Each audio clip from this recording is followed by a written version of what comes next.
Bonjour tout le monde, bienvenue dans ce live consacré, à quoi? À la ménopause et à la pré-ménopause. Ben oui, aujourd'hui c'est la journée internationale de la ménopause et de la pré-ménopause.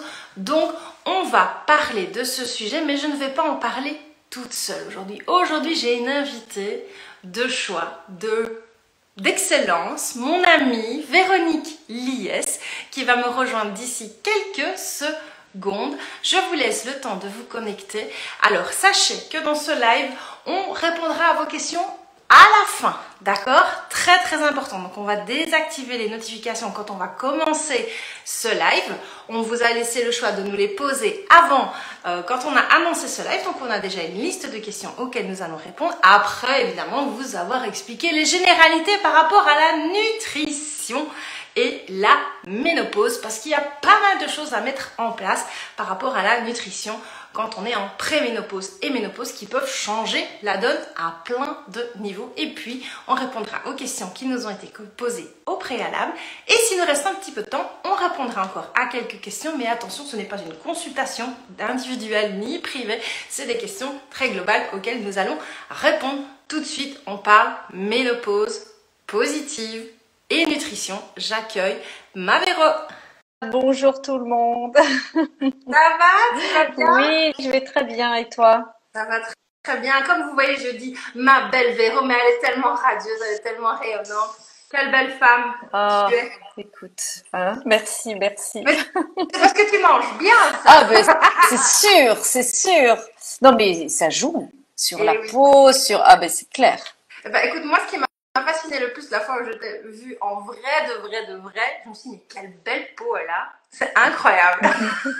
Faudrait que tu m'expliques tes secrets. Écoute, franchement, il n'y a pas de secret. Franchement, c'est bien manger et il faut être sincère. La génétique aussi, je trouve que j'ai une maman qui a 82 ans et qui est magnifique. Donc, Ah ben voilà. il y a quand même... Pas de chance. Voilà. Mais Bon, c'est vrai que bah, je m'expose pas beaucoup au soleil, voilà, tu vois, donc tout ça, ça joue évidemment aussi pas mal. ça c'est clair. Ça c'est clair. Bon écoute, j'ai prévenu ici au démarrage de ce live, je sais pas si tu as entendu que j'ai désactivé les commentaires, comme ça on est sûr que nous on va pas être perturbés. On va Ok, pouvoir rentrer dans le vif du sujet et puis on va répondre après aux questions que vous avez déjà posées au préalable. Et puis s'il nous reste un petit peu de temps, on réactivera les questions ici dans ce live. En tout cas, j'espère que vous êtes contentes. Vous allez pouvoir commenter en nous envoyant des petits cœurs. Ça, vous allez pouvoir le faire. Ça veut dire que vous aimez ce qu'on vous partage. Je désactive ça. Je ne sais plus comment je dois faire. Hop, là, je ne sais pas couper, oui. Voilà, ça y est, on est parti. Bon, avant de démarrer, eh bien, Véro, pour ma communauté, peut-être qui ne te connaît pas encore, bien que celles qui sont abonnées à Be Fit Good te connaissent parce qu'elles ont déjà des e-books avec toi, elles ont est-ce que goûté. tu peux te présenter? Oui, donc moi je m'appelle Véronique Liès, j'ai 55 ans, je suis diététicienne nutritionniste, je suis auteure ou autrice comme vous préférez de nombreux livres en nutrition, je suis formatrice en ligne, donc je donne des formations en ligne. Ah ben voilà, On y reviendra tout à l'heure. en voilà un.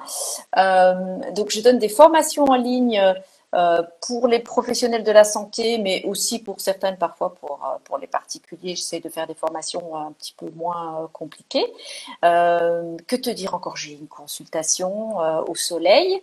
Je donne aussi des formations dans les entreprises pour tout ce qui est bien-être au travail. Voilà, ça occupe mon temps. Mais par contre, il y a aussi ma communauté qui nous rejoint peut-être. Donc, Julie, peut-être toi aussi, tu pourrais te présenter. Ah bah, écoute, moi, Julie de Bâti, et j'ai 43 ans. Alors, j'imagine que tu es en ménopause, toi. Oui, 55, là, ça y est, le Ça y est, verdict. elle est installée. Moi, je suis déjà en pré-ménopause.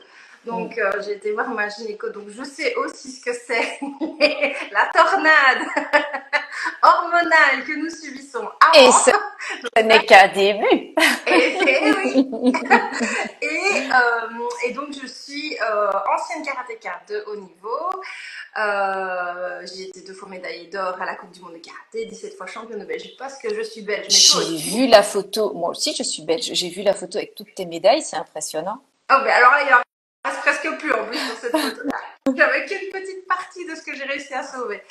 Et donc, depuis mes 17 ans, je crée des concepts de fitness parce que je suis passionnée par ça. J'en ai créé 2 en Belgique.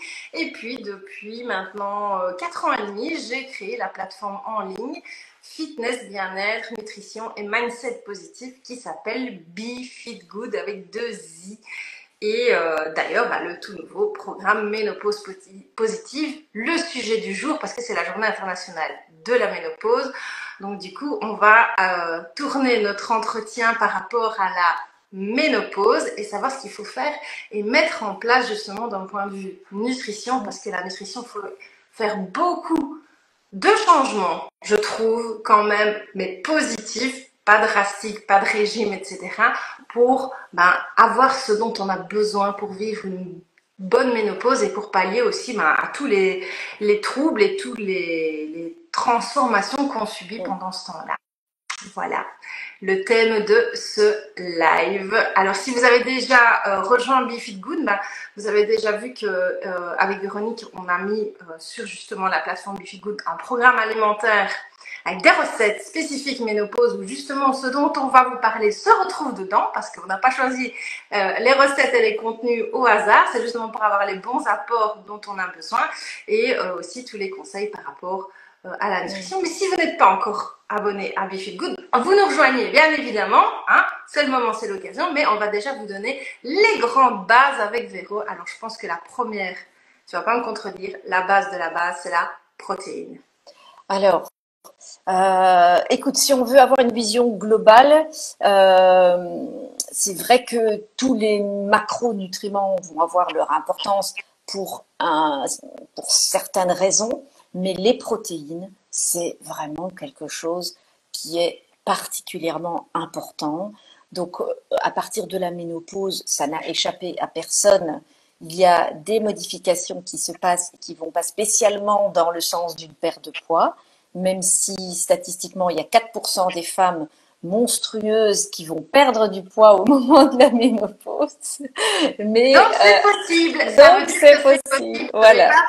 Une généralité que de prendre. Non, mais c'est vrai, toutes les femmes ne prennent pas du poids et toutes les femmes n'ont pas les mêmes symptômes et certaines femmes, elles passent à travers ça comme pour rigoler, mais c'est pas la majorité, on va pas se mentir. Donc il y a cette tendance à la prise de poids qui nécessite des petites modifications en effet de son alimentation et une de celles-là, et elle est de taille, c'est justement d'augmenter la part faite aux protéines. Ça permet évidemment en parallèle de diminuer un petit peu la part faite aux glucides et sûrement pas les supprimer parce qu'on y reviendra, mais j'ai vu dans les questions, j'ai tout zappé et ça c'est pas spécialement une bonne idée. C'est juste de faire des petites modifications et les protéines sont très importantes parce que évidemment on a des modifications hormonales qui font qu'on va facilement perdre ses muscles et que le maintien de masse musculaire perdu tous les ans à partir de 30 ans et ça augmente de plus en plus passé 50 ans une fois qu'on est ménopausé. C'est énorme. Exactement. Et c'est lié notamment, parce qu'on parle souvent des œstrogènes, de la progestérone quand on parle de la femme, il ne faut pas oublier que la chute de la testostérone aussi, elle est réelle et elle est présente. Et donc cette diminution de la testostérone va faire que les muscles vont beaucoup plus facilement fondre. Et donc ça fait quoi? Ça ralentit le métabolisme. Et donc on va sans rien faire, brûler moins de calories et donc évidemment stocker. C'est-à-dire en gros, si on parle très crûment, même si on ne mange pas plus, on va grossir. Donc ça, c'est un des mécanismes par lequel on prend du poids à la ménopause. C'est pas le seul, il y en a plein malheureusement. Tout va dans le sens d'une prise de poids. Qui revient régulièrement, c'est celles qui disent mais je n'ai rien changé, je ne mange pas moins. Je mange sainement, je fais du sport comme avant et malgré tout, j'ai grossi et j'ai pris du poids. Parce que justement, en fait, il faut changer. Même si on avait une alimentation qu'on estime saine, parce qu'il y a saine et saine, il y en a beaucoup qui pensent que c'est ça, mais c'est pas ça. Et bouger, et bien justement, il faut bouger plus et il faut changer certaines choses dans son alimentation, justement.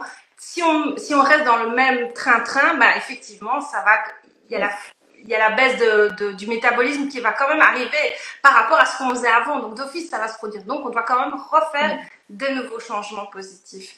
Et dont la protéine, alors comme tu dis, pour déjà rien que le muscle et pour permettre aussi de perdre du poids parce que la protéine est un gros consommateur d'énergie aussi. Oui, absolument. Les protéines sont indispensables. Il ne faut pas oublier que dans notre corps, tout ce qui n'est pas de l'eau, tout ce qui n'est pas du gras, c'est pratiquement des protéines. Parce que les enzymes, c'est des protéines, la peau, c'est des protéines, nos tissus conjonctifs, les tissus de support, les muscles, on l'a dit. Mais donc, tout ça, ce sont des protéines qu'on renouvelle en permanence. Et donc, c'est pour ça qu'on a besoin de matières premières, finalement. Donc, ces protéines, elles sont très importantes. Il ne faut pas oublier non plus qu'elles permettent de fabriquer des neurotransmetteurs, donc être concentré, être focus. Et Dieu sait qu'à la ménopause, la concentration, elle en prend un fameux coup. La mémoire aussi. Enfin voilà, il y a beaucoup de choses qui en prennent un coup. Hein. Ça, je peux te dire. Nombre de fois où on se retrouve même en préménopause et en ménopause, on dit mais pourquoi est-ce que je suis venue dans cette pièce?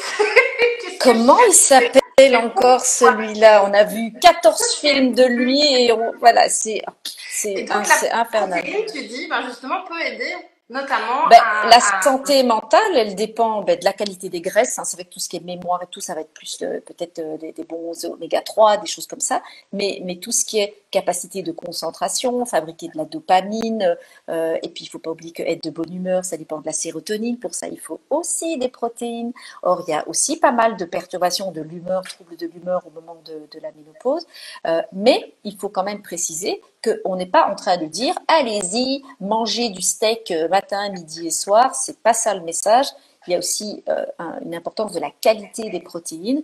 On a besoin évidemment d'un petit peu de protéines animales, mais l'idée c'est aussi un petit peu de végétaliser son assiette, de pas s'empiffrer de la viande à tous les repas. C'est pas la solution. Maigre aussi, notamment. Alors, oui, c'est mieux. Et finalement, quand on réfléchit, il n'y a pas tellement de viande grasse. C'est-à-dire que oui, il y a des viandes persillées, des entrecôtes, mais bon, les entrecôtes, on peut déjà couper le gras autour, donc finalement, c'est pas voilà.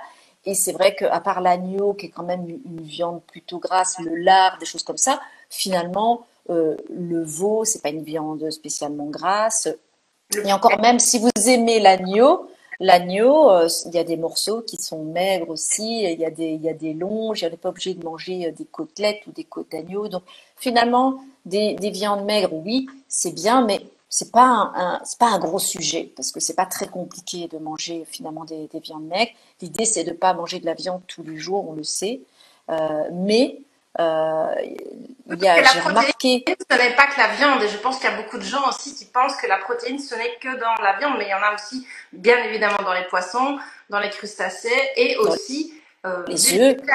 Oui, dans les œufs, voilà, et aussi dans les produits laitiers, il y a des protéines, mais il y a aussi évidemment des protéines végétales. Oui. Et là, on va passer à l'autre, un opposé, on va dire, c'est attention à cette tendance excessive au végétarisme, voire au véganisme, qui peut être problématique s'il ne s'est pas bien mené, et en particulier au moment de la ménopause, parce que moi j'observe quand même de plus en plus de femmes qui, pour suivre la mouvance ou par goût, qui avec l'âge ont moins envie de manger de la viande et qui décident juste d'arrêter de manger de la viande. Oui, il faut supplémenter. Il faut absolument avoir des apports en protéines, ça doit être construit, donc faites-vous accompagner le cas échéant par un ou une nutrie, mais c'est bien de supprimer la viande, mais il faut qu'elle soit remplacée par des protéines de qualité, parce que sinon, alors la masse musculaire, elle va partir à une vitesse, et là, bonjour le gras. Hein, donc, et donc, comme tu l'as dit aussi juste avant, pas que la masse musculaire, il y a aussi tous les autres symptômes et tout ce qui va se mettre petit à petit aussi par rapport à ça dans l'organisme. Alors, on est d'accord que la protéine aussi avec l'âge, quand on l'ingère, elle est de moins en moins vite assimilée directement par le muscle. Elle est plus digérée et il faut en consommer plus pour qu'elle aille directement dans le muscle. Est-ce que tu es d'accord avec ça? Alors, les besoins en protéines augmentent avec l'âge, mais en général, on considère que c'est quand même à partir de 60 ans qu'on appelle ça un peu plus les seniors, même si ça fait peur parce que je me dis c'est dans 5 ans. Et, quelle horreur! Encore 5 Noël et, je suis senior. Voilà, c'est fait. Mais bon, voilà, c'est vrai que les besoins en protéines, on considère que c'est 0,8 grammes par kilo pour une personne adulte. En général, on en consomme plus en moyenne. Et chez la personne un petit peu plus senior, on va plus parler de 1 gramme, 1 gramme 2, parce qu'il y a justement un ralentissement de tous les métabolismes finalement. Et donc, en effet, faire du muscle, c'est un petit peu moins facile à partir d'un certain âge. Tout est plus difficile à partir d'un certain âge. Et donc, c'est normal que ces besoins-là augmentent. Bah, je rebondis justement sur ce que tu viens de dire de faire du muscle parce que oui, effectivement, il y a la protéine, on va nourrir le muscle, mais si on ne met pas de mouvement et si on ne fait pas de sport, le muscle il va pas être entretenu non plus. Donc c'est vraiment essentiel aussi avec la nutrition de combiner avec la pratique sportive, mais pas n'importe comment et pas n'importe laquelle, mais aussi de mettre plus de mouvement dans sa vie, dans son quotidien pour relancer son métabolisme et aussi pour brûler de nouveau plus de calories au repos. Mais par rapport au sport, ce qui est essentiel, c'est de créer du muscle et pour créer du muscle, il faut charger. Mais alors, tout de suite, dès qu'on dit charger, tout le monde se voit faire du body et aller à la salle et soulever 100 kilos, etc. On n'en est pas là et on ne doit pas aller jusque là, bien évidemment.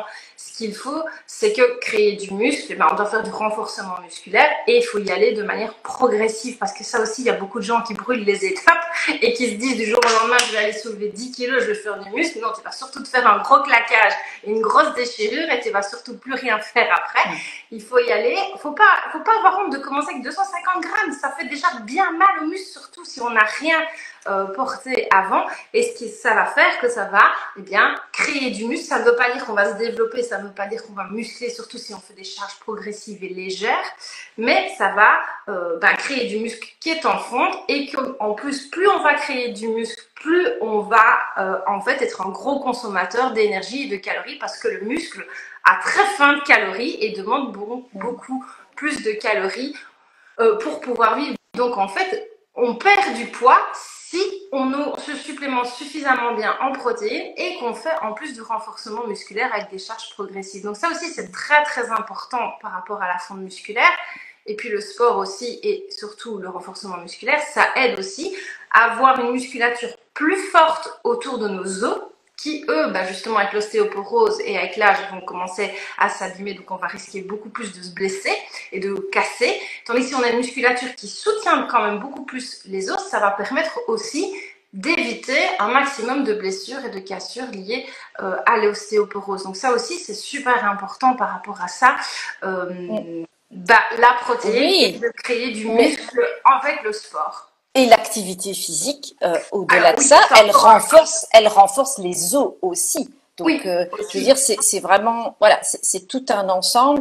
Et sincèrement, c'est fou parce que c'est vraiment la semaine de la ménopause. Là, j'étais dans une entreprise, une grosse boîte d'assurance où on me demandait justement de faire une présentation sur la ménopause pas plus tard que hier. Et il n'y a pas beaucoup de sociétés qui me demandent de parler de ça, mais comme quoi ça... C'est bien, il faut en parler. Et je disais que pour moi, à partir de la ménopause, déjà toujours, on est supposé faire de l'activité physique parce que ça fait du bien, mais à partir de la ménopause, je ne vois pas comment on peut s'en passer en fait. Bien sûr, je dirais même que c'est plus que jamais essentiel. En fait, il y en a beaucoup qui pensent que c'est trop tard, que c'est foutu, de toute façon ça ne sert à rien, la graisse elle est installée, je suis trop vieille, ça ne changera jamais rien, mais surtout pas. Je dirais même plus que jaja, plus que jamais, à passer la quarantaine, il faut avoir cette routine et cette... oui, c'est vraiment une routine, ça doit devenir un réflexe de bouger et de faire du sport aussi vital, je trouve, que prendre sa douche et de se brosser les dents chaque jour, quoi. Pour moi, ça doit devenir absolument essentiel pour sa bonne santé, pour diminuer tous les symptômes, pour diminuer les risques de maladie, pour se sentir bien dans sa tête, pour se défouler, pour être de meilleure humeur, pour être plus productif, pour mieux dormir aussi. C'est clair. En fait, si on regarde tous les symptômes de la ménopause, ils sont tous améliorés par l'activité physique. Oui. Tous. Bon, peut-être pas la sécheresse vaginale. Peut-être pas, mais si on gratte un petit peu, on sait que le fait de faire de l'activité physique améliore la qualité du microbiote et que le microbiote, il peut aussi, parce qu'on peut parler 5 jours de la ménopause, hein, Julie, si tu veux, hein, on peut en parler, voilà. Ça, c'est clair. Mais donc, en effet, tout ce qui est sécheresse cutanée, etc., bon, on va pas se mentir, c'est peut-être pas bouger qui va aider, mais globalement, pratiquement tous les symptômes sont améliorés par l'activité physique, puisque Prise je de sais que ça l'humeur, tourne beaucoup. Voilà, euh, l'humeur, le l'état sommeil, la dépressif, masse les musculaire, solitudes, l'énergie, le le poids. C'est sommeil. vrai on est beaucoup autour du poids. C'est une grande préoccupation. Ça fait plaisir à personne. On va pas se mentir. On est mince ou moyennement mince ou on a un poids sous contrôle et puis tout d'un coup, pim, sans rien changer, il y a 5 kilos qui viennent gentiment se déposer ou dans le ventre ou ailleurs. Ça fait plaisir à personne. Eh bien, l'activité physique, elle va permettre non seulement de maintenir sa masse musculaire ou de la renforcer, hein, si tout d'un coup on s'y met et qu'on n'en avait pas fait beaucoup, mais au moins de la maintenir, et c'est ça qui est le plus important, mais elle va permettre aussi de redonner de la sensibilité à l'insuline. Ça fait partie des processus par lesquels la ménopause fait grossir, c'est que nos tissus perdent de leur sensibilité à l'insuline et donc on a un petit risque augmenté d'aller vers le diabète de type 2. On sait que le risque augmente aussi avec l'âge. On a aussi des effets sur la thyroïde. On sait que la thyroïde, elle va se ralentir un petit peu, devenir un peu pas malade, mais un peu voilà moins efficace. Et donc tout ça va dans le sens d'une prise de poids. Absolument tout est fait pour nous faire prendre du poids au moment de la ménopause. On a des œstrogènes qui vont fonctionner encore, mais différemment, qui sont moins présents. En tout cas, cette chute en œstrogène, elle fait que il y a un stockage qui va se faire au niveau abdominal, qui reste toute mince parce que c'est leur génétique, c'est leur métabolisme qui est comme ça, et qui se prennent un bon petit ventre. Ouais. Et ça, je pense que c'est aussi important de le dire, Julie, c'est que bien sûr, on va mettre en place tout ce qu'on peut, mais il ne faut pas lutter non plus. Il faut aussi accepter, parce qu'il y a une grande part de Le, le, normalité oui, tout à fait. Et dans le tous corps ces change, il faut processus. l'accepter. Le corps va changer, on n'a plus le même corps à 55 ans qu'à 25 ou à 30. Ouais.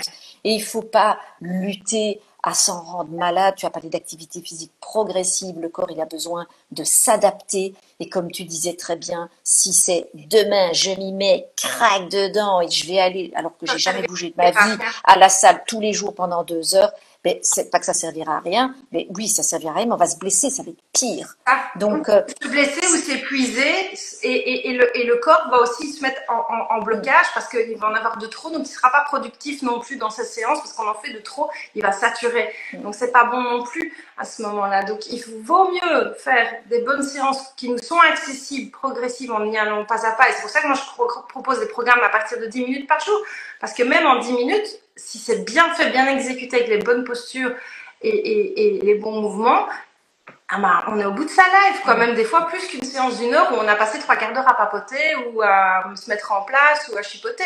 Donc, il faut effectivement y aller progressivement. Et ça, c'est l'erreur que beaucoup d'autres personnes font, c'est charger trop vite. Donc, du coup, on se blesse ou on se décourage ou le corps est fatigué, il est épuisé et il ne veut plus. Et donc, en fait, finalement, on se met à arrêter. Donc, vaut mieux y aller. C'est un peu l'histoire du lièvre et de la tortue, finalement. Mieux vaut y aller petit à petit, mais finir et aller au bout, que de vouloir démarrer trop vite et s'arrêter en milieu de course. Donc ça, c'est vraiment super c'est important. clair. Et puis, il y a évidemment tout ce qui est activité physique qui va tourner autour de la masse musculaire, mais il y a aussi tout ce qui est souplesse, il y a le cardio, il y a la mobilité des hanches, etc. C'est important de comprendre que l'activité physique, le fait de bouger et de s'occuper de soi et de son corps, c'est pas que faire du muscle, c'est pas que aller faire un jogging. Souvent, on a tendance à oublier, et je sais de quoi je parle, à faire des exercices pour les hanches, à se stretcher. Voilà, c'est le moment peut-être de penser parfois un peu à faire un petit peu de pilates, à faire un petit peu de yoga, à faire en tout cas à s'étirer. Et si on fait du renforcement musculaire, de le faire gentiment, doucement, comme tu le proposes, avec des petits poids et sans prendre des charges très lourdes, en précisant, et tu vas me dire si je me trompe, mais je ne pense pas que je me trompe, que si on prend très très lourd, on va plus développer sa force que sa masse musculaire et qu'il vaut mieux des séries pas trop lourdes, un petit peu plus longues, si on veut ou brûler du gras ou un peu se renforcer au niveau musculaire. Et donc, en tout cas, prendre des charges lourdes, ça ne sert à rien. Moi, je dis de pas dépasser 2 kilos, ça sert pas à grand chose finalement. 2 kilos, c'est déjà très bien et on est déjà sur une bonne charge pour nous et pour que notre ossature tienne aussi, parce que si on cherche trop lourd aussi derrière et que les os ils craquent derrière, ça ne sert à rien. Non, ça n'a aucun intérêt. Bien évidemment, mais oui, mais la mobilité, c'est super important aussi. Et ce qu'il y a aussi, c'est que allez, si on s'en fout de sa santé, si on s'en fout d'être mince, etc., limite, pensez que quand vous allez être grands-parents, etc., et que vous allez avoir les petits-enfants, que vous allez devoir courir derrière, que vous n'êtes pas en bonne santé, que vous n'allez même pas vous accroupir pour aller les chercher ou les porter ou plus avoir de force, parce que vous avez encore tout mou, parce qu'il n'y a plus de musculature et que vous n'avez plus de cardio, ça fait chier, quoi, pour en profiter. Et puis, ça permet aussi de profiter de la vie, même si on n'a pas de petits-enfants. C'est que si on n'est pas en bonne santé et qu'on vit mal et qu'on vieillit parce qu'on ne bouge pas, bah, finalement, on finit sa vie à se faire chier, à rester dans son fauteuil parce qu'on ne peut plus rien faire. On peut plus en profiter. On arrive à la pension et c'est foutu. On peut plus bouger. On s'est dit j'en profiterai quand je serai à la pension, mais finalement non, on n'en profite jamais parce que notre corps il est cuit quoi, parce qu'on n'en a pas pris soin préalablement. Donc c'est super important pour tellement bien de choses. On a parlé de la protéine. Donc là, je pense qu'on a quand même bien épuisé le sujet. On peut en parler beaucoup plus loin. Mais moi, j'aimerais bien que tu nous dises, allez, après la protéine, quel serait le deuxième aliment qu'il faut soit consommer, soit vraiment diminuer au maximum.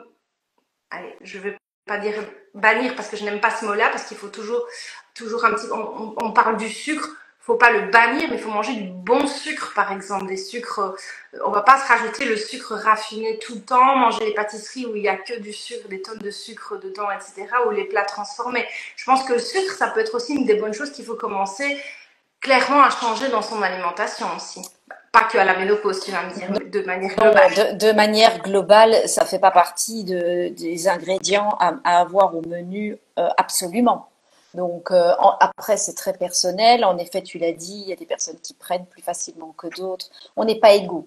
Donc déjà, ça aussi, c'est une erreur de penser que parce que ça marchait chez la voisine, quelque chose, ça va marcher chez soi ou inversement. On est très différents et ce n'est pas rien qu'une question de calories, puisqu'on a bien dit que parfois, sans modifier son alimentation, tout d'un coup, on va prendre du poids.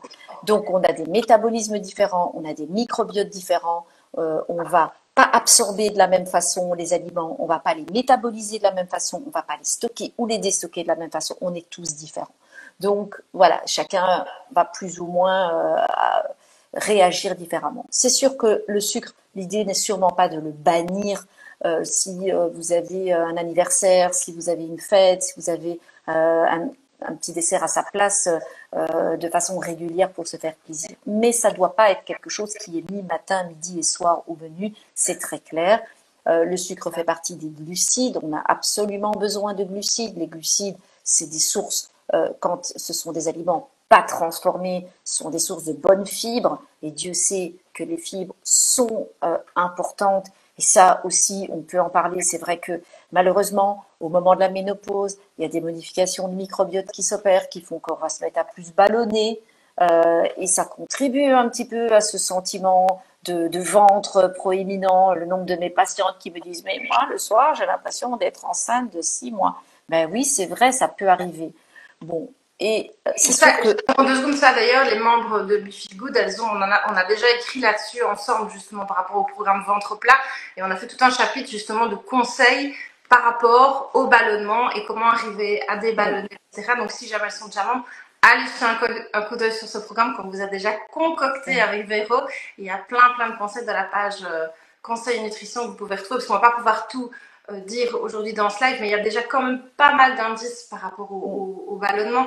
Par rapport au sucre, donc tu disais c'est une bonne source de fibres, mais en fait, je pense qu'il y a beaucoup de gens, ils ne savent pas dans quoi il y a du sucre naturel, ils ne savent pas quels sont les bons sucres qu'ils peuvent consommer, et il y en a qui sont devenus complètement accros au sucre et qui rajoutent du sucre. Et je pense que En fait, ce qui n'est pas bon, c'est ce fameux sucre rajouté en constance. On se lève le matin, on boit un café, on met du sucre raffiné dedans, on mange du pain blanc qui est comme bourré de sucre, etc.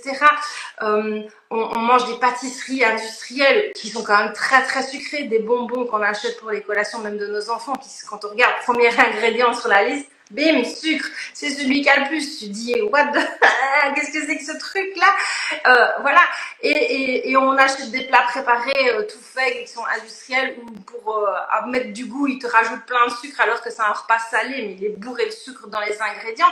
Voilà, ça c'est des petites choses qu'il faut traquer en fait et qu'il faut stopper. Ça oui, tous ces apports qui sont pas bons. Absolument, en fait. Mais ça passe par le fait de prendre conscience que plus on va manger des aliments naturels et qu'on a préparé soi-même, peu transformés, et moins on a de risque d'être confronté à ce genre de choses. Voilà. Et donc l'idée, c'est quand même de bien comprendre qu'on parle ici de sucre avec un S, et que en fait c'est un peu un synonyme de glucide, et que quand on parle du sucre ajouté, c'est le sucre sans le S, et que c'est le saccharose, et ce sont donc quand même deux choses qui sont différentes. Et puis le pain blanc, même s'il ne contient pas de sucre peut-être dans la préparation, le fait qu'il y ait une farine très raffinée, eh bien, ça a le même effet finalement sur le métabolisme. Donc, ça va faire monter notre glycémie rapidement. Donc, on va libérer beaucoup d'insuline qui va avoir tendance, évidemment, à favoriser le stockage. Donc, au-delà de cet aspect sucre, moi, parfois, je trouve presque moins grave de rajouter un petit peu de sucre dans un aliment qu'on a préparé soi-même que de manger un aliment transformé qui va avoir un effet sur notre métabolisme et qui vous fait croire que c'est bon pour la santé, gna gna gna, voilà. Donc je sais pas, prenons l'exemple du pain de mie.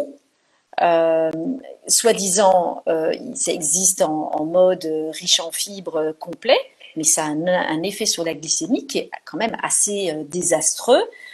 Personnellement, je préfère quelqu'un qui mangerait un vrai pain plein de graines fait au levain et qui se dit je vais mettre un petit peu de sucre dans mon café le matin. Donc c'est une question de quantité globale aussi, c'est une question de qualité d'aliments et je pense que là où on doit vraiment reprendre le contrôle, c'est sur la préparation des aliments. Et c'est d'ailleurs pour ça que tu proposes plein de recettes et tout dans tes programmes. C'est justement pour faire comprendre que, oula, c'est tout à fait possible de manger sainement des choses qui ont bon goût, mais surtout, le maître mot, c'est recuisiner, quoi. Ouais. Même des choses simples, ça doit pas prendre beaucoup de temps. Mais au moins, on a le contrôle sur les ingrédients. C'est ça. Et je trouve que c'est important, justement, c'est pour ça que moi, on a beaucoup de parties aussi nutrition dans la plateforme et recettes. Pourquoi? Parce que je trouve qu'à force de faire les recettes que nous, on conseille, les programmes qu'on conseille de consommer sur la semaine, ben, à force de les cuisiner, tu te rends compte finalement de ce que tu ne mets jamais plus dedans. Est-ce que tu ne consommes jamais plus?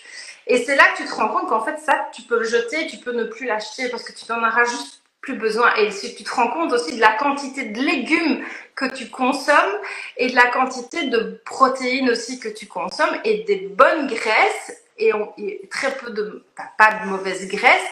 Et en fait, finalement, tu t'auto-éduques en suivant les recettes et les programmes, tu commences finalement à comprendre ce dont tu n'as plus besoin et ce dont tu as besoin. Et après, ben, tu peux même faire de manière autonome. Tu prends une recette, si tu vois qu'on rajoute des tonnes de sucre dedans, ben, tu dis non, il y a un truc qui va pas là-dedans. Et on te fait cuisiner une pâtisserie ou quelque chose comme ça à base de farine blanche classique. Non, c'est un réflexe. On change, on prend une meilleure farine, etc.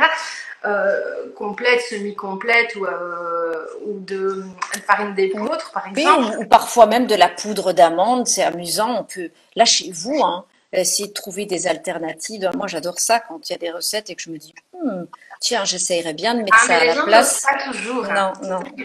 Mais c'est pas grave, c'est pour ça qu'on leur donne des recettes. Si c'est raté, c'est pas grave, il faut oser. Et le sucre aussi qui est ingéré va se transformer aussi dans cette fameuse graisse abdominale et va venir se stocker beaucoup plus puisque le métabolisme a ralenti parce qu'on brûle beaucoup moins de calories. Donc plus on va en ingérer, plus il va se stocker parce qu'on est trop sédentaire. Donc ce qu'il faut bien dire, c'est essayer de le diminuer, voire même stopper sucres cachés et les mauvais sucres, mais les bons sucres naturels, on les continue parce qu'on en a besoin. Mais si on en consomme, alors il faut augmenter sa dépense énergique parce que sinon, il va se stocker, se transformer en gras. Donc, le maître mot, c'est bouger, bouger, sport et bouger dans son quotidien avec des needs. Et ça, on peut en retrouver plein sur mon Instagram et sur mes programmes aussi. Où des fois, on me dit, mais Julie, mais tu ne t'arrêtes pas, tu profites à un moment donné de la vie. Tu fais du sport partout, même chez le coiffeur. Mais je dis, mais oui, mais non, c'est pour vous montrer que c'est possible. Je ne suis pas folle à tous les moments en train de faire du sport. Mais c'est pour vous montrer que tout, en fait, dans notre quotidien peut être une salle de sport déguisée à partir du moment où on a décidé de mettre du mouvement dans sa vie. Donc, il y a le sport, mais il y a le mouvement qui relance le métabolisme et qui fait qu'on va brûler plus de calories au repos, ce qui va permettre de manger en fait de tout et pas commencer à faire des régimes drastiques, etc. Parce que finalement, c'est pas bon, les régimes. Ah non, les régimes, alors ben non. Hein, tu as bien vu, tu l'as montré rapidement. C'est un des livres que j'ai écrit. Justement, je voulais montrer que arrêtez de faire des régimes. Donc, et il est gros, hein, c'est ma Bible ça, pour perdre du poids sans régime. C'est une Bible. Après, j'ai tous mes petits post-it de petits tips comme ça, mais il y a plein de petits conseils qu'on a déjà mis dans le programme Ménopause d'ailleurs ensemble. Mais il y a encore beaucoup d'autres choses. Ma Bible pour perdre du poids sans régime. Vraiment, c'est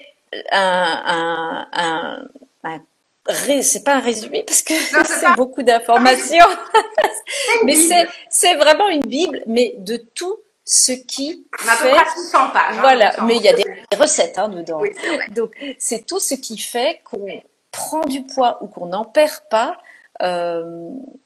Et c'est tous les mécanismes, et c'est ça que je voudrais que les gens comprennent, c'est qu'on sorte de cette notion de je compte les calories, et si je mange moins de calories, je vais maigrir, et si j'en mange plus, je vais grossir. C'est complètement faux. De calories, en fait. Non, c'est pas du très gros bullshit, dans le sens où si tu manges très sainement 10 000 calories, tu vas grossir. Mais tu as raison, ce qui est du bullshit, c'est de faire croire que c'est que ça.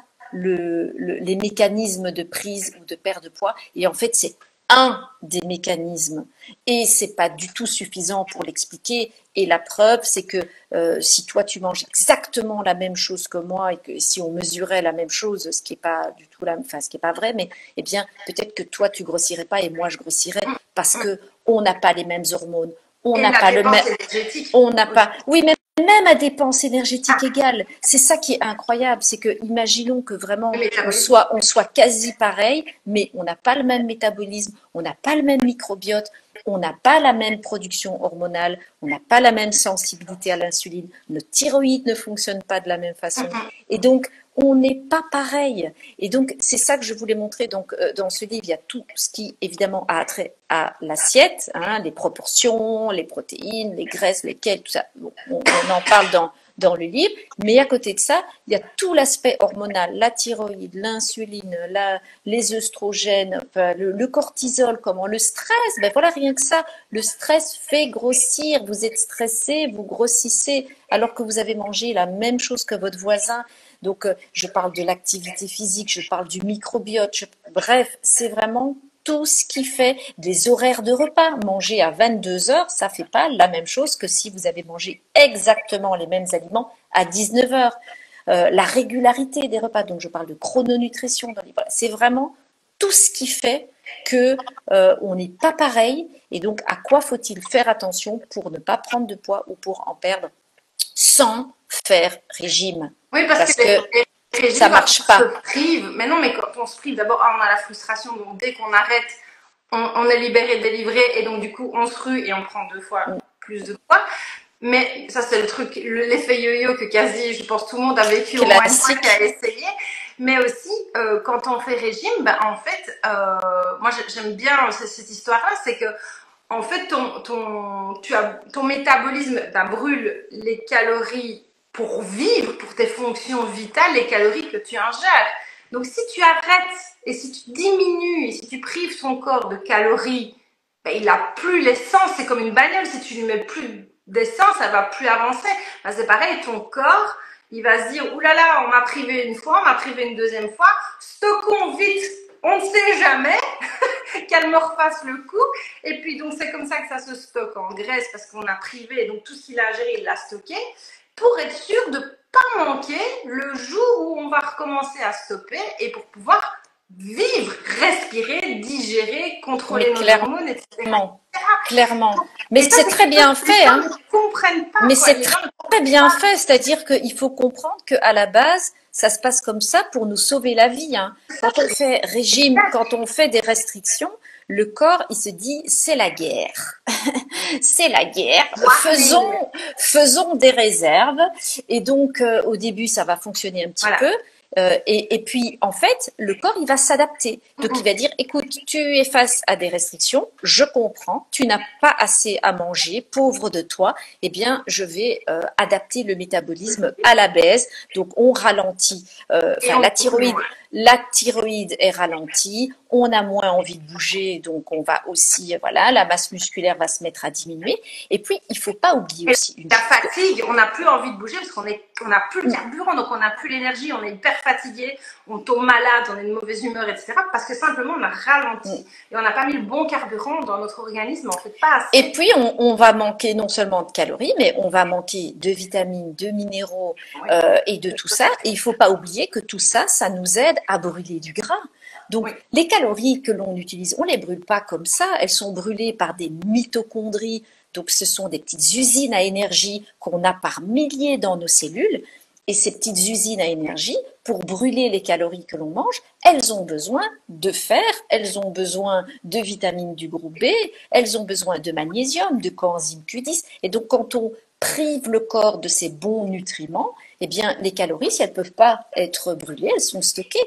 Donc, tout est fait pour aller dans le sens d'une prise de poids quand on fait régime. Et donc, à partir du moment, et c'était vraiment ça l'objectif de ce livre, c'était de faire comprendre qu'il y a des choses à faire dans son assiette et en dehors, en termes, eh bien oui, de microbiote, d'hormones et de sommeil aussi, parce que quand on dort pas assez, on grossit. C'est incroyable, mais encore une fois, deux personnes égales, il y en a une qui dort 4 heures, l'autre, elle dort 10 heures. Celle qui dort 4 heures, elle va perdre en sensibilité à l'insuline, elle va avoir des attirances pour des aliments sucrés, elle va prendre du gras, ça va lui faire un stress, ça fait du cortisol, elle va prendre du gras au niveau du ventre. Donc, quand on comprend tout ça, on peut mettre en place toute une série de choses qui vont vraiment aider à mieux gérer son poids, à en perdre si c'est nécessaire, à ne pas en prendre si c'est nécessaire, mais en tout cas à mieux gérer son poids. Donc surtout, on ne fait pas de régime restrictif parce qu'on le paye cash tout le temps et si ça marchait, ben ça se saurait, autant te le dire. Oui. Tu vois, si je te disais, moi, je détiens le régime magique. On dépose le truc et on fait fortune ensemble. c'est ça. Non, mais c'est vrai. Ça c'est certain.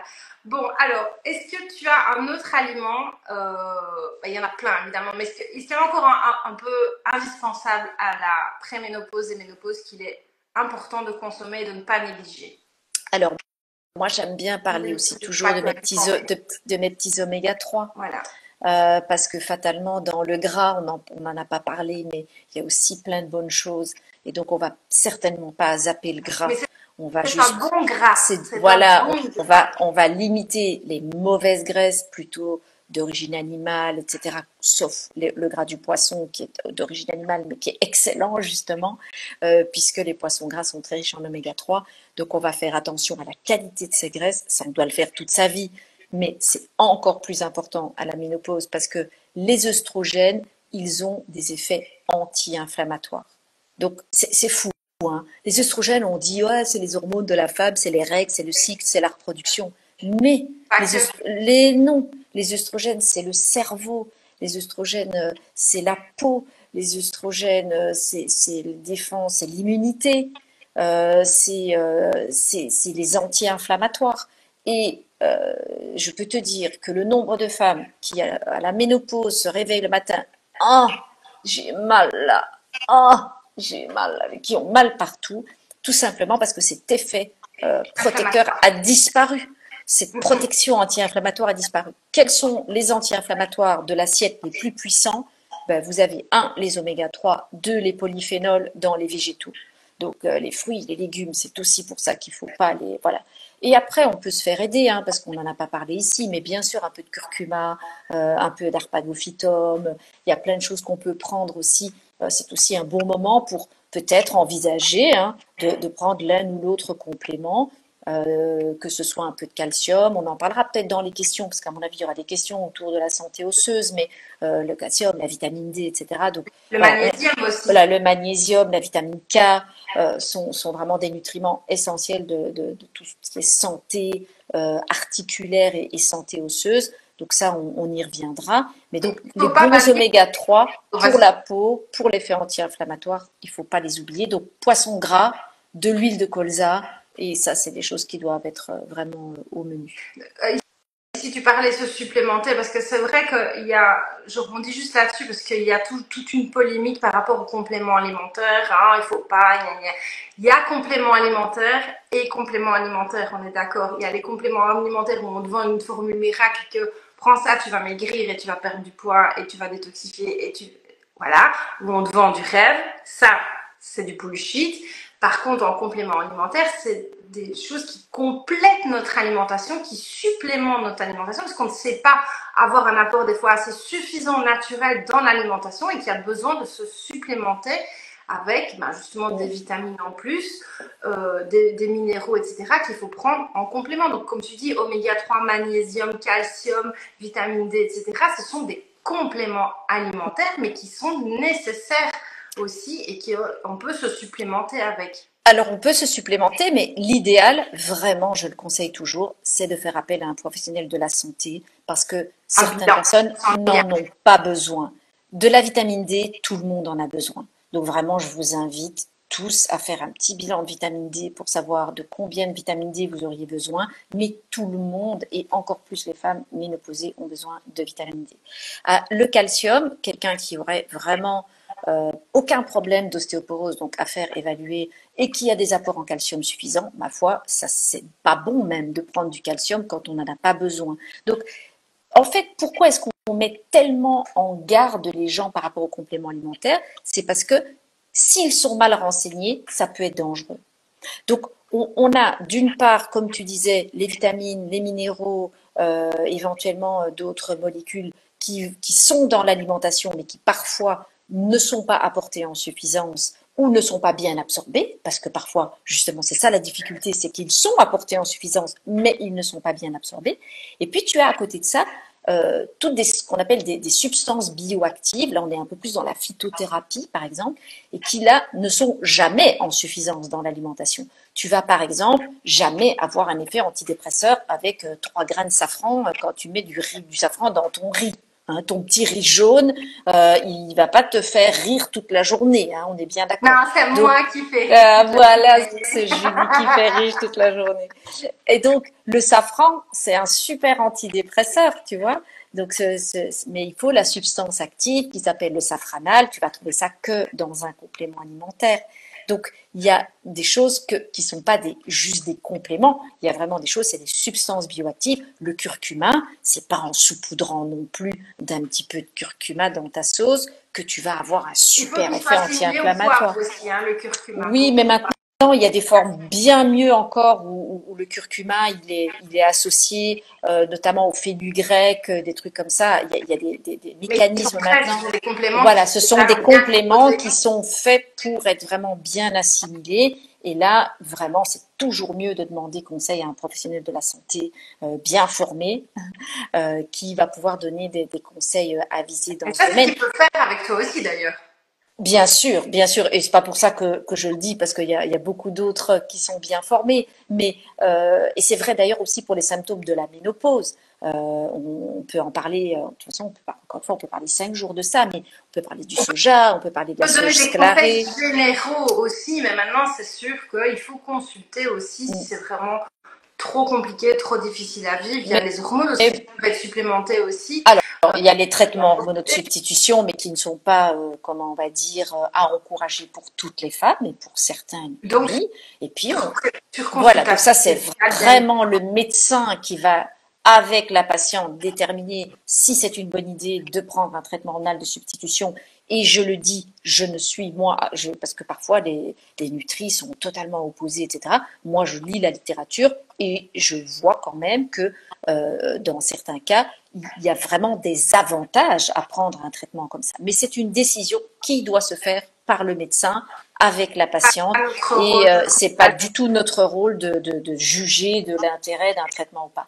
Par contre, une femme qui ne peut pas prendre un traitement hormonal de substitution, c'est vrai que, comme je disais, il y a le soja, il y a le pollen, il y a la sauge sclarée, il y a l'acté à grappes noires, il y a le houblon, bref, il y a 1000 choses qui existent et nous sommes toutes différentes. Là aussi, il y a des choses qui vont marcher chez certaines, qui vont pas marcher chez d'autres. On sait que le soja fonctionne chez 30% des femmes, c'est pas beaucoup et à la fois, c'est quand même pratiquement 1 sur 3. Et qu'est-ce qui explique, ça c'est assez incroyable, mais c'est comme ça, qu'est-ce qui explique ça, cette différence? Eh bien, c'est le microbiote. Parce que si vous avez les bactéries qui sont capables de transformer les isoflavones de soja en équols, l'équol, c'est la molécule qui va par exemple avoir des effets favorables sur les bouffées de chaleur, eh bien, si vous avez les bonnes bactéries pour faire de l'équol, vous aurez des bons résultats avec le soja. Si vous n'avez pas ces bactéries dans votre microbiote, le soja ne vous servira pas. Donc, on voit bien qu'on n'est pas les mêmes et que c'est pour ça qu'il faut bien se renseigner et qu'il faut aussi choisir un professionnel de la santé et accepter l'idée que quelque chose peut marcher chez votre sœur et pas chez vous, ou chez votre voisine et pas chez vous. On est toutes différentes. Je pense qu'on a fait déjà un bon tour assez global. On va peut-être répondre déjà aux questions qu'on nous a envoyées, parce qu'il ne nous reste plus beaucoup de temps. Non, on a déjà beaucoup parlé. Mais je pense qu'on a déjà répondu aussi à beaucoup de choses naturellement. Je sais de ce qu'on a reçu. Alors, ici, moi j'ai quels sont les conseils pour continuer à manger des fruits même s'ils fermentent énormément les intestins et donnent de la porosité? J'ai un ventre comme une femme enceinte avec des crampes intestinales. Alors, d'abord, quand même, dire que les fruits, ça ne donne pas ou ça ne fait pas de la porosité intestinale. Ok, donc dans l'absolu, les fruits, c'est une famille d'aliments qui sont sains. À partir du moment où on a un ventre qui gonfle quand on mange des fruits, c'est qu'il y a un déséquilibre du microbiote ou éventuellement une intolérance. Et là, il faut aller voir du côté d'un professionnel de la santé. Après, il y a des probiotiques qui peuvent aider, mais peut-être que cette personne, elle a une petite intolérance à quelque chose qui explique ça. Donc, qu'est-ce qu'elle peut faire? Surtout ne pas zapper les fruits, parce qu'il y a des fruits qui ne vont pas entraîner une telle fermentation, et donc il faut éviter toujours de supprimer une famille entière d'aliments. Okay, donc il faut voir si cette personne, elle n'a pas une intolérance au fructose, par exemple.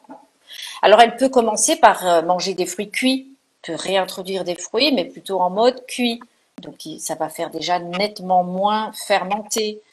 Et puis, identifier les fruits qui font vraiment fermenter et peut-être supprimer un petit peu, diminuer un petit peu les quantités de ceux-là. Donc, jamais se dire, je supprime toute une famille alimentaire parce que c'est jamais, jamais, jamais une bonne idée. Et donc, voilà, je voulais quand même dire que non, les fruits, c'est pas un mauvais aliment, ça fait pas de la porosité intestinale, certainement pas, bien du contraire, puisque ça va plutôt apporter des bonnes choses au microbiote, qui du coup va renforcer la barrière, va faire du bon mucus. Donc voilà, là c'est très personnel, c'est certainement pas quelque chose qu'on retrouve chez tout le monde. Ok, quels sont les meilleurs aliments en calcium pour les os et en quelle quantité par jour? Ça c'est bien par rapport à la ménopause. Donc ça, la ménopause, c'est clair que ça peut être quelque chose qui pose problème. Alors le calcium, on va le retrouver évidemment dans les produits laitiers. Donc, il y en a qui disent il n'est pas bien absorbé. C'est pas mon avis. Ok. Donc, ce calcium-là est correctement absorbé. Peut-être pas mieux que d'autres aliments, mais en tout cas, il est présent en quantité. Et donc, j'encourage à ne pas choisir des produits laitiers industriels, sucrés, transformés, avec des additifs, des édulcorants, etc., mais plutôt d'aller vers les yaourts. Le yaourt est vraiment un très bon aliment. De choisir des aliments plutôt fermentés, un petit peu de kéfir par exemple. Donc ça, c'est vraiment intéressant. Qui sont faciles à assimiler quand on a des intolérances au lactose en plus. Et qui sont... Une intolérance au lactose, les yaourts, voilà, les yaourts, a priori, ça passe. Il y en a qui supportent moyennement s'ils sont très intolérants, donc ça va être aussi personnel, mais globalement, les yaourts, ça passe. Après, vous avez une très bonne source de calcium, sont certaines eaux minérales. j'ai pas d'action chez eux, mais Contrex, Épar, voilà, il y a toute une série d'eau minérales sur le marché qui sont riches en calcium, qui est bien assimilable sans la moindre calorie. Ok. Après, vous avez tout ce qui est sardines. Vous avez les amandes qui contiennent aussi une quantité très intéressante. Donc, on peut prendre du lait d'amande aussi, Donc, alors. on peut évidemment prendre du lait d'amande et même le faire soi-même. Hein, c'est pas si compliqué finalement. Il y a même des machines maintenant pour faire ces laits végétaux. Vous avez, voilà, un petit peu de temps. Vous avez les légumes à feuilles vertes. On le sait pas assez, mais le kale par exemple, les épinards, les choux. Les choux sont très riches en calcium.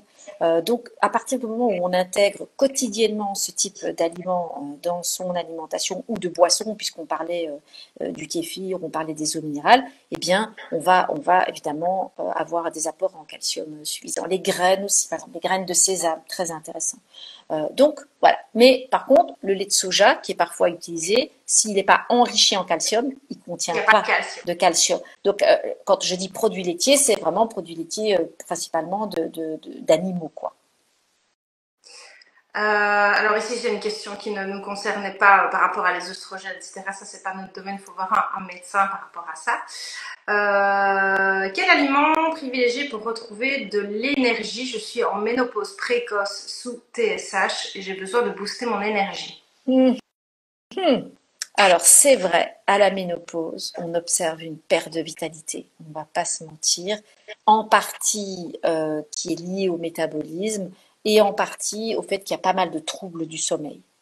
Donc, je dirais que la priorité, c'est d'aller voir côté sommeil, comment ça se passe, de voir éventuellement avec des choses naturelles comme la valériane qui fonctionne bien, la passiflore. Vous avez des compléments alimentaires qui combinent des plantes avec un petit peu de mélatonine, mais dans des quantités vraiment très très raisonnables, 0,4 mg, même parfois ça va jusqu'à 1 mg. Donc associer des plantes ou des tisanes, hein, on peut faire des tisanes de valériane aussi, avec un petit peu de mélatonine, ça peut être une piste. Et si ça suffit pas, de voir avec son médecin. C'est vrai que la mélatonine sous forme prescrite, hein, dans des dosages un petit peu plus importants, c'est une des grandes indications, on va dire, pour au moment de la ménopause. Donc, voir un peu la qualité du sommeil d'abord. Après, éviter, encore une fois, les aliments transformés au maximum, parce que ce sont des aliments qui vont faire des variations de glycémie et qui peuvent donner des coups de pompe. Et puis, bon, après, encore une fois, ça va être des choses plus personnalisées, vraiment aller voir dans la prise de sang s'il n'y a pas un petit ralentissement de la thyroïde qui fait de la fatigue. Donc, voilà, donc c'est vraiment quelque chose voilà, je donne quelques pistes comme ça. Mais il y a peut-être aussi qu'elle ne mange pas en quantité aussi, que donc du coup son métabolisme ralentit et donc du coup son corps s'est peut-être mis en veille aussi et donc ne veut plus donner l'énergie qu'il faut pour consommer parce qu'elle ne met pas aussi d'apport nutritionnel en quantité comme on l'a dit. C'est possible, mais il y a une fatigue qui est présente à la ménopause, on va pas se mentir. Ces variations hormonales, elles sont contraignantes pour l'organisme. La bonne nouvelle, c'est que quand même, avec le temps, ça finit par passer. Donc, on retrouve parfois un petit peu de vitalité quand ces hormones se rééquilibrent, parce que la ménopause, évidemment qu'elle est permanente. Après l'âge de la ménopause, on ne va pas tout d'un coup avoir nos règles, mais quand même, le corps s'habitue. Hein, donc c'est au moment, il y a quelques années un peu compliquées, hein, c'est pas quelques mois, on va pas se mentir non plus, c'est quelques années un petit peu compliquées. La préménopause peut durer 10 ans hein, avec les oui, la préménopause absolument. Et puis une fois il y a la ménopause, ça peut aussi durer plusieurs années. Oui. C'est quand même une tranche d'âge, voilà, conséquente, on va dire. Mais voilà, il y a plusieurs pistes à explorer. Alors, oups, j'ai zappé.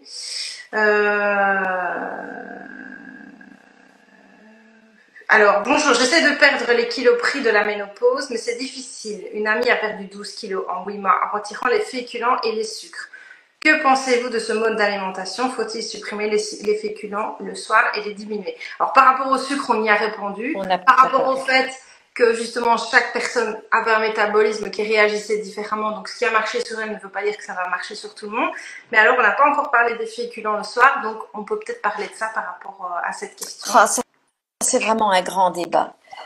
C'est vraiment un grand débat. Il y a toutes les écoles Il y a par rapport à toutes ça. les écoles et je pense que personne n'a la vérité. Comment dire? Moi, je C'est lourd pense à digérer quand même les féculents le soir, ça c'est sûr. ça dépend lesquels, parce que un gros morceau de viande, c'est pas facile à digérer le soir non plus, hein.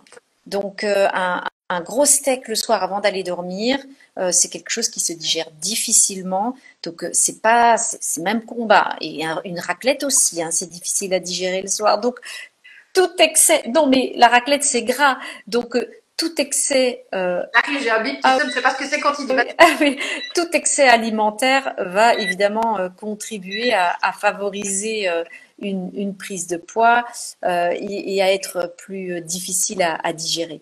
Moi, je suis pas une grande fan de supprimer les féculents parce que le microbiote, il a besoin d'être nourri et que c'est dans les féculents principalement qu'il y a quand même des fibres intéressantes. Il y en a aussi dans les fruits, dans les légumes, mais c'est pas suffisant.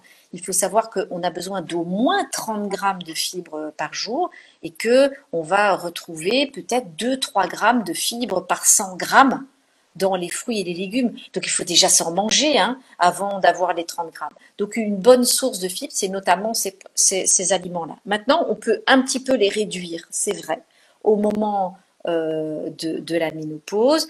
Et si on a quelqu'un qui a, comment je vais dire, une bonne gestion de ses comportements alimentaires, qui a mangé des féculents le matin, qui a mangé des féculents sains le midi, qui a pris par exemple un bon goûter, voilà, et qui a envie de les supprimer le soir et que ça n'entraîne aucun trouble du comportement alimentaire et que globalement, voilà, ça se passe bien, pourquoi pas?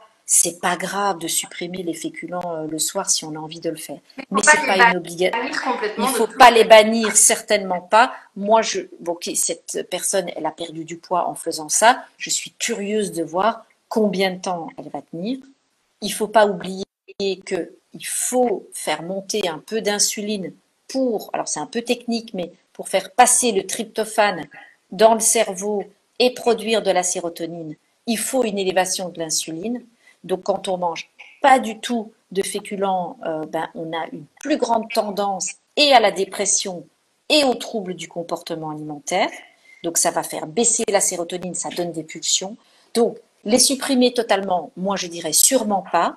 C'est pas une bonne idée. Ça va marcher, mais ça va être du court terme parce que le jour où elle en remange, ça va partir. Et puis socialement, dès qu'il y a quelqu'un qui fait, vous êtes invité, tiens, c'est des pâtes, ah, moi pas, ah, c'est une paella, ah, moi pas, c'est un couscous, ah, moi pas non plus. Enfin, je veux dire, c'est quand même pas très facile à gérer. Et par contre, le soir, quand tu en as eu de bonnes qualités dans la journée, pourquoi pas? Si ça peut aider, En tout pourquoi pas? cas, au quotidien, peut-être essayer de ne pas les consommer le soir et plus le matin, le midi et en collation. Maintenant, dans une vie sociale au restaurant ou comme on est invité, faut pas passer à côté non plus parce que c'est le soir, Voilà. c'est pas une fois qui va Que ce changer. soit pas obsessionnel Bon, en tout en cas. tant que bonne belge que nous sommes, on va pas non plus taper une bonne frite bien grasse tous les jours et le soir.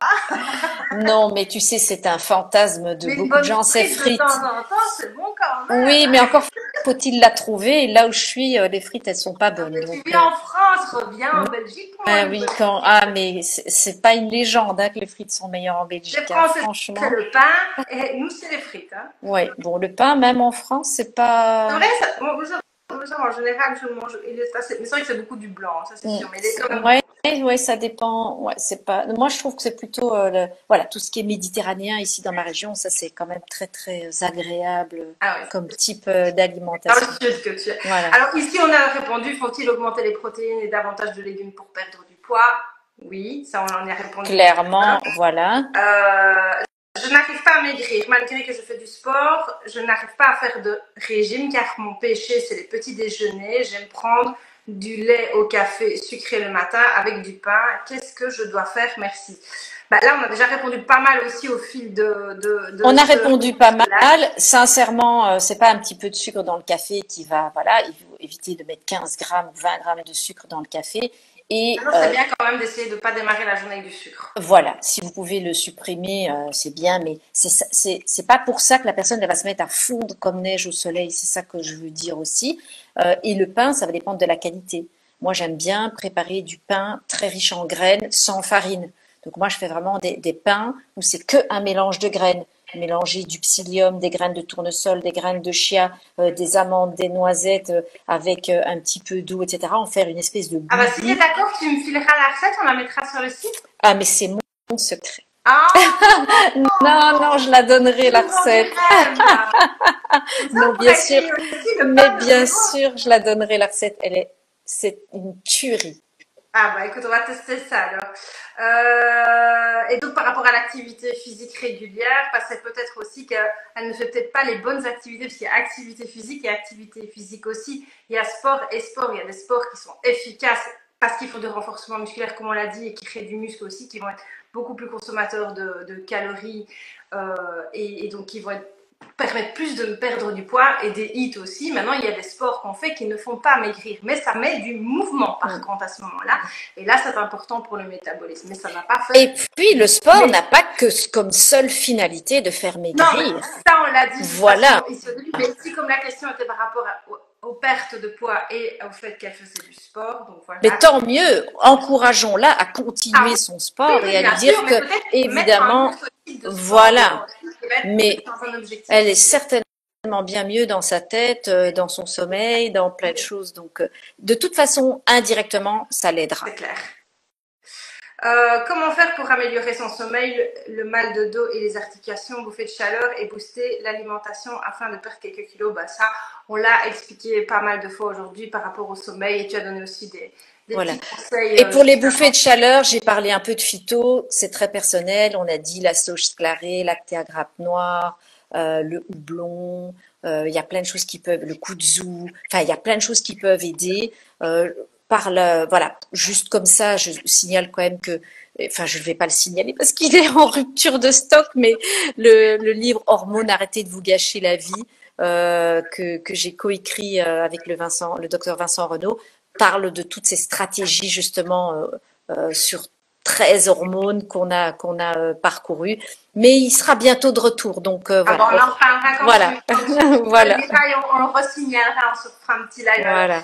Et est-ce qu'il y a un aliment qui peut réduire les sueurs nocturnes? Quelle plante? En tout cas, moi, je peux déjà dire que moi, en ce qui me concerne, les sueurs nocturnes, je me les tape quand j'ai bouffé un repas bien cassard, comme on dit chez nous, et Et surtout très l'alcool. épicé, et quand tu bois de l'alcool. Ça, j'ai remarqué que quand tu bois un verre, tu sues la nuit beaucoup plus, parce que tu élimines en fait les mauvaises toxines que tu as éliminées, ton corps les élimine. Quand tu as mangé bien costaud aussi, et quand tu as mangé bien épicé, tu sues encore plus. Ça, c'est un constat que j'ai fait moi perso. Mais est-ce qu'il y a encore d'autres choses aussi Non, non, en fait, c'est ça, parce que la personne demande quels sont les éléments qui vont empêcher. Il n'y en a pas. Mais par contre, il y en a qui les Oui, favorisent. Donc ceux-là, ceux-là, on va les éviter.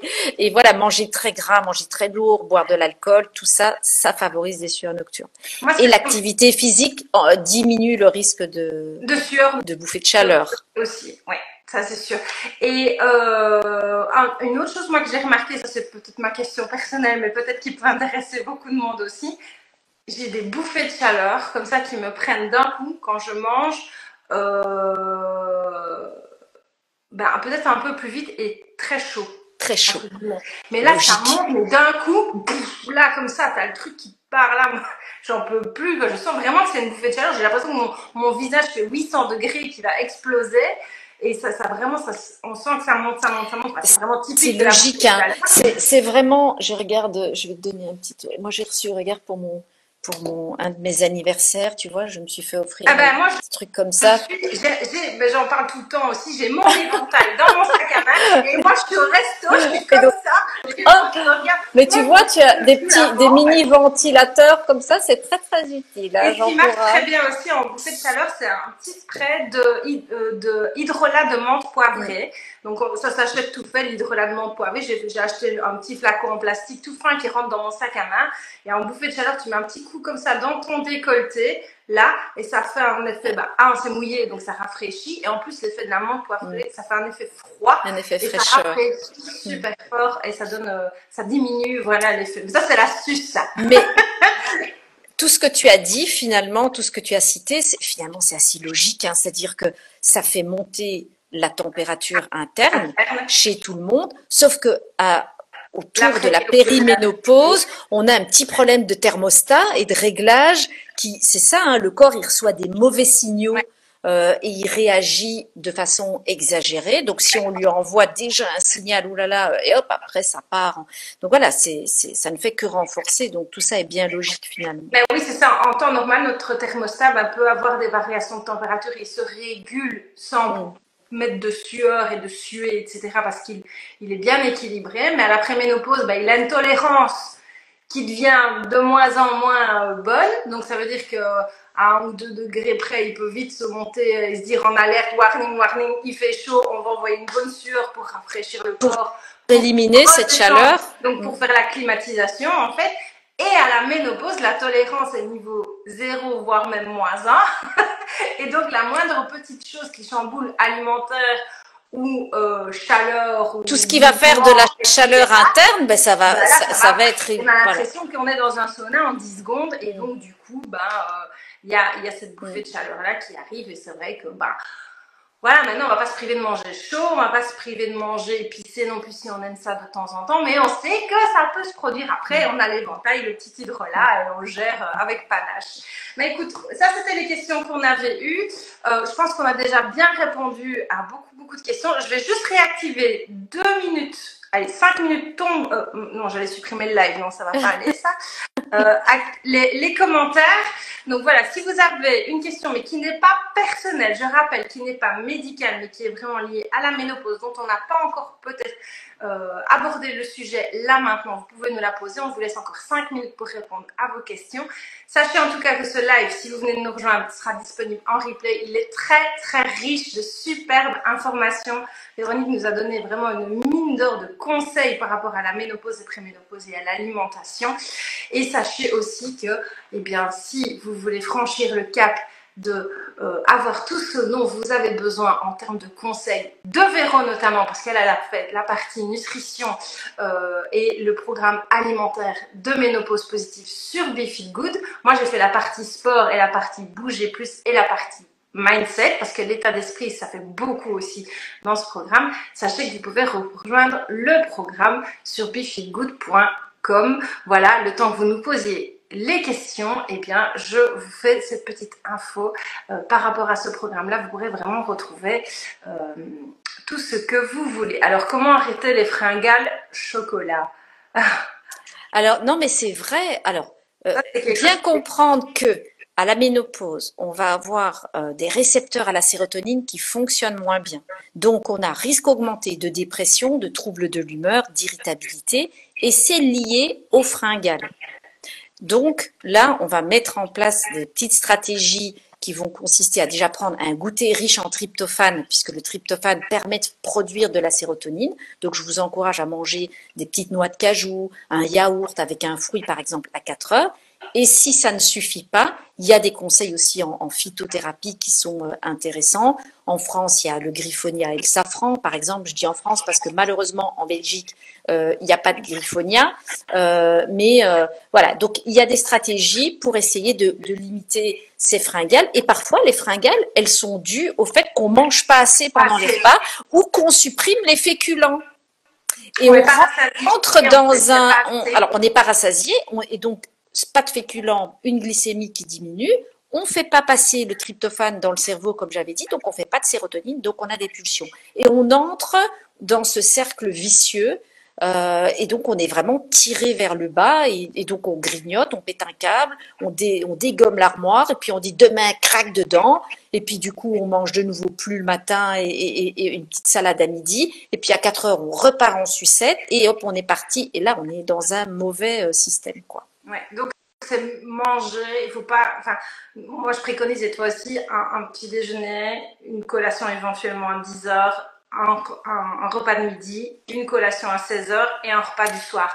Manger 5 La collation collation le matin, elle n'est pas Elle n'est indispensable. pas Franchement, c'est vraiment si on n'a pas voilà. assez. Maintenant, ça peut être aussi une poignée d'amandes. Moi, je parle plus poignée d'amandes ou des petites choses comme ça. Mais a Si on a envie priori, mâcher. si on a eu un petit déjeuner bien constitué, on n'est pas supposé avoir besoin de cette collation. Il Moi, faut pas je non pense plus pas. tomber dans le truc toutes les 2 heures je mange parce que notre corps il a besoin d'être un peu mis au repos aussi au niveau digestif. Mais donc petit déjeuner, repas de midi, collation, repas du soir, pas trop tard. C'est absolument parfait comme rythme. Ouais, et pas sauter de repas non plus, ça c'est pas bon non plus. Et par rapport au chocolat, on peut dire que le chocolat noir a plus de 70-70% pour les Belges. Clairement, c'est plein de polyphénol, donc c'est pas un problème de se manger, de se manger 20-30 grammes de chocolat, ça tue personne, voilà. Loin de... un petit carré de chocolat noir, parce que le chocolat au lait et le chocolat blanc, là c'est gras de chez gras. Mais un petit carré de chocolat noir, c'est le plaisir, c'est le savourer, le laisser fondre dans sa bouche. Il y a tout le monde qui est très salivé qui va aller chercher un morceau de chocolat noir juste après. D'ailleurs, moi, je vais le faire aussi, même si je n'en mange pas assez, le rêve d'en parler, ça va me faire du bien. Mais ça fait du bien au moral aussi. Mais voilà, c'est pas non plus à proscrire. Maintenant, ce qui n'est pas bon, c'est faire les craquages, par exemple, désolée pour citer la marque, mais de Kinder. Là, ça ne va pas. C'est pas du chocolat, ça. Non.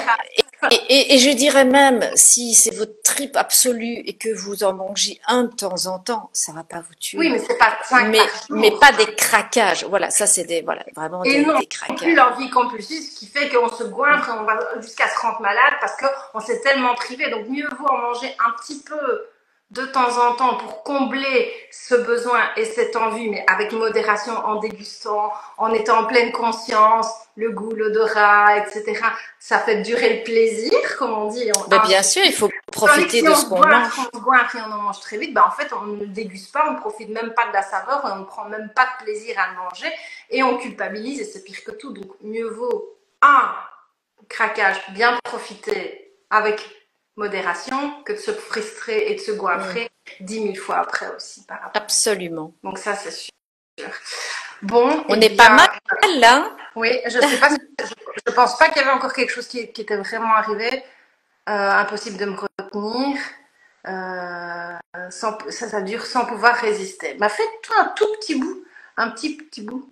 Sur combien de temps s'installe la prise de poids? Alors là, c'est pas plus quelque chose qu'on peut définir. Ça, c'est impossible. Ça, c'est très, très personnel. Ça va dépendre de comment tu bouges, de ton métabolisme, de tes hormones, de ce que tu manges, de comment tu manges. De qui tu es, de ta génétique, de ton âge, de tellement de choses. Et ça, c'est la même réponse que quand on me pose aussi, en combien de temps je vais perdre du poids avec tes programmes? Impossible à dire. Il y en a après 2 semaines, elles vont perdre du poids. Il y en a après 8 semaines, il y en a après 1 an. Ça dépend aussi exactement les mêmes choses. Et ça, encore avec le sport, ça dépend aussi de l'intensité que tu vas y mettre et ça dépend de la régularité que tu vas y mettre aussi en plus. Donc c'est vraiment la question absolument. Qu'est-ce qu'on fait? Ça c'est quand même une question assez importante. Je trouve qu'elle est pertinente. Que faire quand on n'a pas d'appétit pour se nourrir correctement? Ça c'est plutôt le mindset et ça c'est plutôt voilà, c'est les blocages alimentaires, ça peut-être. Oui, ça c'est vraiment très difficile de répondre parce que l'idée c'est pas de se rendre malade, c'est de manger encore plus des aliments de qualité. C'est de certainement pas manger des aliments de piètre qualité. Donc il faut manger des aliments de forte densité nutritionnelle, donc très riches justement en bonnes graisses, en vitamines, en minéraux. Et puis il y a peut-être un problème physiologique à voir avec son médecin. Si on n'a vraiment jamais d'appétit, il y a quand même un problème. Oui, de santé. Ici, il y a une question de votre instant beauté par rapport justement à l'énergie qu'elle disait. On y a répondu juste avant. Donc, regarde le live en replay. On a répondu à cette question-là. Je ne sais pas si c'est toi qui l'avais posée préalablement, mais on y a répondu. Il y avait une question sur le jeûne intermittent aussi, j'ai vu passer. Voilà, j'y suis. Que pensez-vous du jeûne intermittent? Alors, moi, par rapport à ça. On peut peut-être, oui, on en a parlé aussi un petit peu dans le live.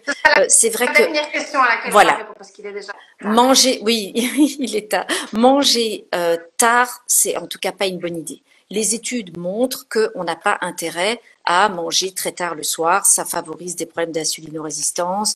Manger la nuit, c'est pas une bonne idée non plus. Donc, moi, je suis pas spécialement une fan du jeûne intermittent pour des raisons de plaisir, de convivialité, mais c'est vrai qu'il y a des publications intéressantes, mais il faut que ce soit pas obsessionnel, il faut que ça n'engendre absolument pas de troubles du comportement alimentaire. Ça peut être fait de temps en temps quand on n'a pas faim et qu'on a pris un bon goûter, qu'on n'a plus envie de manger le soir, ben, parfois pourquoi pas, mais ça ne doit pas devenir quelque chose d'obligatoire. Ouh là là, j'ai faim, je mange pas le soir, je peux rien manger. C'est ça, moi, c'est cette histoire de perte de contrôle qui parfois me fait peur. Mais si c'est bien géré, que quelqu'un va vraiment je vois que ma batterie est en train de s'épuiser. Ah oui, que c'est bien contrôlé, on mange bien le matin, bien le midi, une bonne collation. Pourquoi pas le faire de temps en temps? C'est pas un grand problème selon moi. Mais attention, pas de trucs obsessionnels. Il faut arrêter de manger après telle heure. Et moi, c'est ça souvent qui me fait peur. C'est les conséquences que ça peut avoir en termes de troubles du comportement, quoi. Bah, je vois qu'il y a beaucoup qui ont apprécié ce live. Bah, merci beaucoup. Apparemment, c'était super intéressant, même s'il y avait beaucoup de choses que je savais. Je trouvais ça vraiment hyper chouette. En tout cas, il sera disponible sur mon compte en replay et bientôt sur ma chaîne YouTube aussi et sur BeFeelGood, bien évidemment. On va vous le poster dans les conseils du programme Ménopause Positive, dans toute la partie conseil nutrition qui a été faite principalement en collaboration avec Véronique. D'ailleurs, le programme alimentaire Ménopause, il est fait aussi. Si vous n'avez pas encore rejoint BeFeelGood, ben profitez-en, c'est l'occasion. Aujourd'hui, c'est le bon jour pour le faire. Sachez-le, allez faire un tour sur mon compte, vous saurez pourquoi. Et bah écoute, moi j'ai trouvé ça sympa, mais bon, il faudrait qu'on se refasse ça plus souvent. Avec grand plaisir. Hein? Et donc, Véro, moi, vous pouvez retrouver les conseils de Véro, évidemment, et ses programmes dans BeFeelGood, dans la partie nutrition et pas mal de recettes à elle. Vous pouvez la suivre sur ses réseaux sociaux. Vous allez là au-dessus, hein, vous cliquez tac sur Véronique Lies Nutrition si vous nous regardez en replay sur Facebook. Ah oui, je fais plein de recettes aussi. Hein. Plein de recettes. Plein de recettes, plein de conseils. Sympa. Donc voilà. Il faudrait qu'on se fasse un live sur les probiotiques pour la flore vaginale aussi, un de ces quatre. Ce serait pas mal aussi, super intéressant comme sujet et pas assez connu du tout. Absolument. Je vous recommande son livre, ma Bible pour perdre du poids sans régime. Donc, vu le volume, c'est une vraie Bible, d'accord? Plein d'informations, de conseils, super chouette, super facile à comprendre. Moi, c'est mon petit pense-bête. Vous avez déjà pas mal de choses qui se retrouvent dans les programmes, mais quand je dis pas mal, c'est vraiment ça par rapport à ça. Donc, il y a encore plein de choses qui vont encore plus loin et encore plus au cas par cas. Mais là, on ne peut pas tout reprendre. Donc, franchement, je vous le conseille. Allez la suivre et de toute façon, si vous êtes sur BeFeelGood, ben vous savez qu'avec Véro, on vous sort de temps en temps des programmes à thème. On a déjà fait un ventre plat ensemble, des conseils contre le ballonnement aussi, et ici celui sur la ménopause. Et mon petit doigt me dit qu'on va faire la partie microbiote vaginale ensemble. Tiens. Parce que je ne savais pas que tu faisais ça avant de sortir le programme ménopause. Et là, c'est chouette parce que ça a tout son sens par rapport à ça. Et comme je vous l'ai dit, ce programme ménopause, il n'est pas figé. Le contenu qu'il y a à l'heure actuelle, il va encore grossir. D'ailleurs, aujourd'hui, j'ai rajouté du contenu comment booster son métabolisme avec la marche. Et oui, il y a une vidéo spécifique sur la marche. Vous voyez, le contenu, il va grandir tout le temps. Merci Véro. Avec grand plaisir. Merci à toi pour l'invitation. À son compte parce qu'elle vous donne plein d'infos et sur BeFeelGood, vous pouvez la retrouver aussi, bien évidemment. Et puis, si vous voulez des consultations, tu fais des consultations en ligne ou pas? Absolument. Ah ben voilà, comme ça, si vous avez des questions plus perso, plus privées et plus pointilleuses, eh bien, vous pouvez retrouver Véro. Voilà, je vous souhaite de passer une bonne soirée. Véro, je t'embrasse. Merci bonne beaucoup. Soirée tout le monde et dès que je à reviens bientôt. Dans le sud, on se refait une bouffe. Hein. Je vais venir dans le sud rien que pour ça. J'espère bien. Les excuses sont bonnes. Hein. Pour sortir de la grisaille de la Belgique. Et toi, quand tu viens en Belgique, tu me dis aussi. Hein. J'irai à Liège au carré. Ah non, ça c'est nul. Non, je viendrai chez toi. Ça va. Allez, bonne soirée à toi, merci beaucoup. Ciao. Et rendez-vous sur BeFeelGood.com. Bye bye. Ciao.